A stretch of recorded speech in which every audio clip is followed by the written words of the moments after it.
Hello everyone, I'm Saket Bajpayee, Director of Prayas Physics Classes, Dehradun. Welcome students, let's have a look at this beautiful problem from Herodov. The question says, a sleeve capital A can slide freely along a smooth rod bent in the shape of a half circle of radius capital R. The system is set in rotation with a constant angular velocity omega about a vertical axis OO dash. Find the angle theta corresponding to the steady position of the sleeve. तो चलिए बच्चों सवाल को समझते हैं. Basically यहाँ पर एक स्लीव है ना, जो एक्चुअली फ्री है to move along this smooth rod, जो कि बेंट है in the form of a half circle. ठीक है, अब ये जो पूरा का पूरा सेटअप है इसको एक्चुअली रोटेट कराया जा रहा है इस ओ डैश वर्टिकल एक्सिस के अबाउट, है ना, कुछ इस तरीके से. एंगुलर वेलोसिटी ओमेगा है. Now we have to find the angle theta corresponding to the steady position of the sleeve. तो देखिए बच्चों, यहाँ पर मैंने एक्चुअली फ्री बॉडी डायग्राम बनाया है उस स्लीव का, है ना. मैंने उसका मास m एज्यूम करा और उस पर फोर्स ऑफ ग्रेविटी लगेगा नीचे की तरफ, है ना, और एक नॉर्मल रिएक्शन उसको मिलेगा बिकॉज ऑफ दिस रॉड, है ना. और ये जो नॉर्मल रिएक्शन की डायरेक्शन होगी वो किधर होगी? ये जो नॉर्मल रिएक्शन लगेगा इस पर, it will be directed towards the centre of the half circle, है ना. ये जो हाफ सर्कल, ये जिस सर्कल का पोर्शन है उसके सेंटर की तरफ ये जो नॉर्मल है ये डायरेक्टेड होगा. क्लियर है बात? क्योंकि हम लोग समझ पा रहे हैं कि तभी ये एंगल कितना होगा, 90 डिग्री बन पाएगा. ऑलराइट, तो देखिए अब अगर हम लोग यहाँ पर इसके फ्री बॉडी डायग्राम को एनालाइज करें तो हम लोग देख पा रहे हैं कि ये जो स्लीव है वो इस हॉरिजॉन्टल सर्कल पे घूम रहा है ना.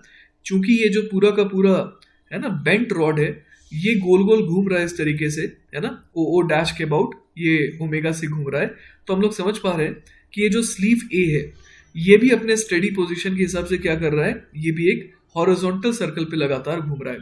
ऐसा लग रहा है कि ये जो स्लीव है वो इस रॉड से बिल्कुल चिपक करके है. ठीक है, तो देखिए यहाँ पर हम लोग क्या इक्वेशन लिख सकते हैं. हम लोग यहाँ पर एक इक्वेशन लिख सकते हैं कि जो नॉर्मल का है ना, जो नॉर्मल का साइन थीटा कॉम्पोनेंट है वो एक्चुअली कौन सा रोल प्ले कर रहा है. जो नॉर्मल का साइन थीटा कॉम्पोनेंट है it is actually playing the role of the required centripetal force.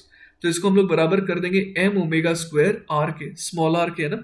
ये स्मॉल r क्या है? ओटा, ये जो हम लोग देख पा रहे हैं ना कि a है ना, ये जो a पॉइंट है वहां से लेकर के जो परपेंडिकुलर डिस्टेंस है ओ डैश पर, ये उस हॉरिजॉन्टल सर्कल का बच्चों रेडियस होगा. तो यहां पर मैंने m omega square into r लिखा है.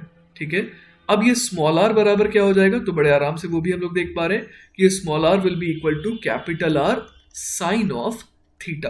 ठीक है, अब हम लोग एक और चीज यहां पर देख सकते हैं कि चूंकि ये जो स्लीव है वो हमेशा एक हॉरिजॉन्टल प्लेन में ही घूम रहा है, तो वर्टिकल डायरेक्शन में इसका कोई भी एक्सेलरेशन नहीं आ सकता है. तो वर्टिकल डायरेक्शन में अगर हम लोग देखें तो नीचे की तरफ mg लग रहा है, उसको बैलेंस कौन कर रहा होगा? तो उसको बैलेंस कर रहा होगा नॉर्मल का वर्टिकली अपवर्ड कॉम्पोनेंट, है ना, ये वाला कॉम्पोनेंट. तो चूंकि ये एंगल थीटा हो जाएगा तो हम लोग यहां पर क्या लिख सकते हैं? mg has to get balanced by n cos theta, है ना. तो यहां पर हमें क्या लिखना चाहिए? mg should be equal to n cos theta. Clear है? तो देखिए हमारे पास 1, 2 and 3 तीन इक्वेशंस आ गई हमारे पास, है ना. इनकी मदद से अब देखते हैं, एनालाइज करते हैं सवाल को. तो देखिए बच्चों, अगर थर्ड इक्वेशन को मैं पहली इक्वेशन में डाल दूं, है ना, तो ये क्या बन जाएगा? n की वैल्यू हो जाएगी, n की वैल्यू कितनी हो जाएगी? mg upon cos theta.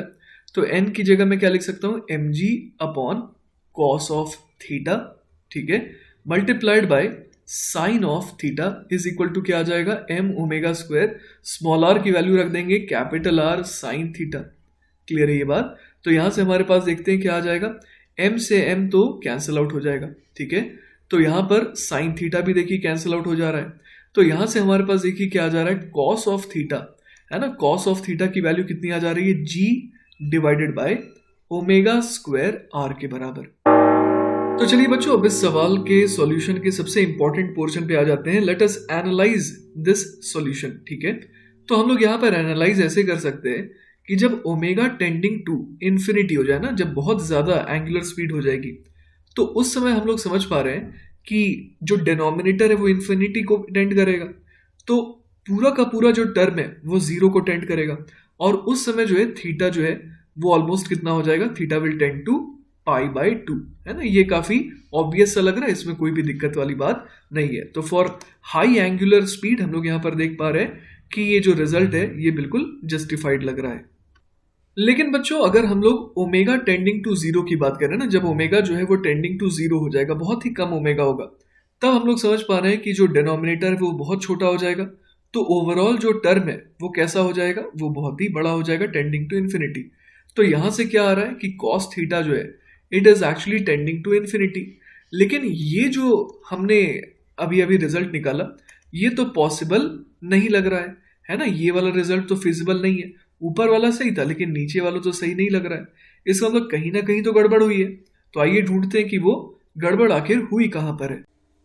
तो बच्चों एक्चुअल में बात ये है कि ये जो रिजल्ट आया cos theta is equal to G upon omega square R, ये तभी वैलिड है हमारे लिए जब ओमेगा स्क्वायर आर क्या हो, जब ओमेगा स्क्वायर आर जो है वो ग्रेटर देन जी हो जाए।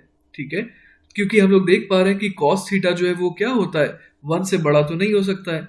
तो इसीलिए ओमेगा स्क्वायर आर जो है वो ग्रेटर देन जी होगा, तभी ये एप्लीकेबल है।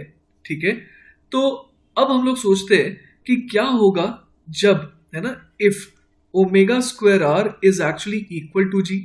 तो उस केस में हम लोग देख पा रहे हैं कि cos थीटा की वैल्यू 1 आ जाएगी, है ना। cos थीटा की वैल्यू 1 कब आएगी, जब थीटा जो है वो कितना हो जाए, 0 हो जाए।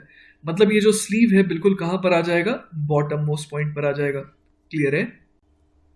अब बच्चों सोचते हैं कि what will happen if omega square r is actually less than g, है ना, तब क्या होगा।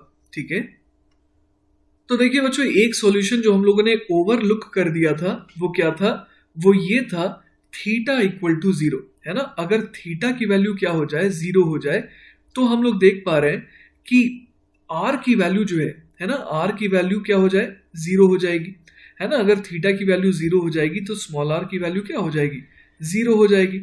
और साथ ही साथ हम लोग देख पा रहे हैं कि उस केस में एम जी जो है वो सिंपली क्या हो जाएगा, एम जी जो है वो सिंपली नॉर्मल के बराबर हो जाएगा। तो इस तरीके से बच्चों हम लोग देख पा रहे हैं कि अगर omega square are less than g हुआ तो उस केस में जो रिजल्ट आएगा वो क्या आएगा, रिजल्ट ये आएगा कि थीटा को एग्जैक्टली कितना होना पड़ेगा, 0 डिग्री होना पड़ेगा। तो बच्चों हमारा फाइनल सॉल्यूशन क्या हो जाएगा, हमारा फाइनल आंसर ये हो जाएगा कि फॉर, अगर मैं यहाँ पर कंडीशन लिखूँ, है ना, आंसर अब मैं लिखना चाह रहा हूँ, तो आंसर जो है हम लोग किस तरीके से दे सकते हैं, for omega square are less than g, है ना। अगर ऐसी कंडीशन रही तो हम लोग सिर्फ और सिर्फ देख पा रहे हैं कि theta equal to 0 is the only solution. Alright, इसके अलावा बच्चों अगर omega square r equal to g भी आ जाए तो भी हम लोग देख पा रहे हैं कि उस केस में भी cos थीटा को क्या होना पड़ेगा, cos थीटा को 1 होना पड़ेगा, मतलब कि थीटा की वैल्यू को 0 होना पड़ेगा।